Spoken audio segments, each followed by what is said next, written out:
పతిగారైతే రాజమండ్రి వెళ్దామన్నారు. ఎందుకేమిటి అని కూడా అడగకుండా రెడీ అయిపోయినా. అప్పుడు ఎందుకు రాజమండ్రి వెళ్తున్నాము అని అడిగితే పతిగారు ఈ మాట రెడీ అవ్వకముందు అడగాలి, కానీ ఇప్పుడు అడుగుతున్నాం ఏంటి అన్న. ఏం పని అయితే మనకెందుకు అని బైక్ అయితే ఎక్కేసాను. అందాలు చూస్తుంటే మధ్యలో ఈ బొమ్మ అయితే వచ్చే వెళ్ళే వాళ్ళకి వెల్కమ్ చెప్తుంది అనుకుంటా.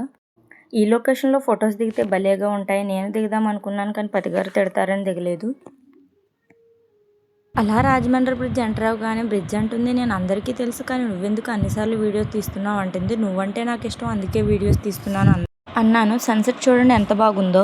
అలా ఇక్కడికి రాగానే ఆ వాటర్ని చూసి డ్రైవింగ్ ఏమాత్రం మిస్ అయినా ఆ వాటర్లో అయితే స్విమ్మింగ్ చేయవలసింది, ఎందుకంటే అక్కడ ఇంకా వర్క్ కంప్లీట్ అవ్వలేదు. అలానే నా గుడిని చూడగానే విజయవాడ వచ్చేసాను అనుకున్నాను. ఎప్పుడు ఈ ట్రైనే కనబడుతుంది, జనం ఉన్న ట్రైన్ అస్సలు కనబడుతుంది. అలా ఆ ట్రైన్కి అయితే బాయ్ చెప్పేశాను. అలా రాజమండ్రి నల్మల సందుకైతే ఎంటర్ అయిపోయాం. ఎందుకు అంటే మన మిడిల్ క్లాస్ వారికి one of the favourite place కాబట్టి. అలా వెళ్తుంటే నేరేడుకాయలు అయితే చూడండి ఎంత బాగున్నాయి, నోరూరుస్తున్నాయి. ఇంత పెద్ద షాప్లోకి వచ్చి షాపింగ్ ఏం చేయకుండా ఒక చిన్న కవర్ షాపింగ్ మాత్రమే చేశాను. మా దరిద్రం ఏంటి అంటే ఒకే ప్లేస్లో 2 సార్లు ట్రాఫిక్లో అయితే ఉన్నాం.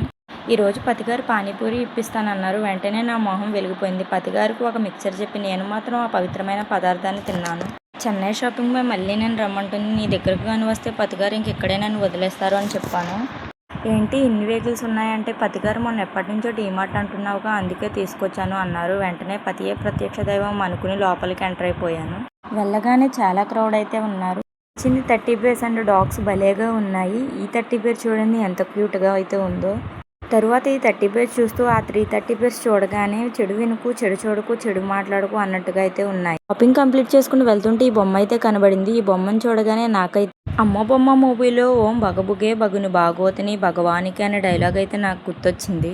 అలా బిల్ కౌంటర్లో బిల్ వేయించుకుని బిల్ అయితే చూస్తే ఒకటి పక్కన 3 సున్నాలు పోయి ₹1 మాత్రమే మిగిలింది. పతిగారు అయితే తర్వాత 3 డైరీ మిల్క్ చాక్లెట్లు అయితే కొన్నారు. అలా షాపింగ్ కంప్లీట్ చేసుకుని బ్యాగ్ రిటర్న్ అవుతూ ద్రాక్ష అయితే తాగేసాము.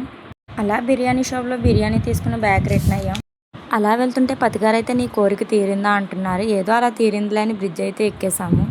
నైట్ బ్రిడ్జ్ అయితే ఆ సౌండ్స్కి, ఆ లైట్స్కి, ఆ గాలికి భలే ఉంది. ఇలా ఇంటికి వెళ్తుంటే పతిగారు ఈ చీకటిలో నిన్ను వదలు బొమ్మాలి, నిన్ను వదలా అంటూ భయపెడుతున్నారు. ఈ వీడియో కానీ మీకు నచ్చితే లైక్, కామెంట్ చేసుకుని లవ్ యూ ఆల్, బాయ్.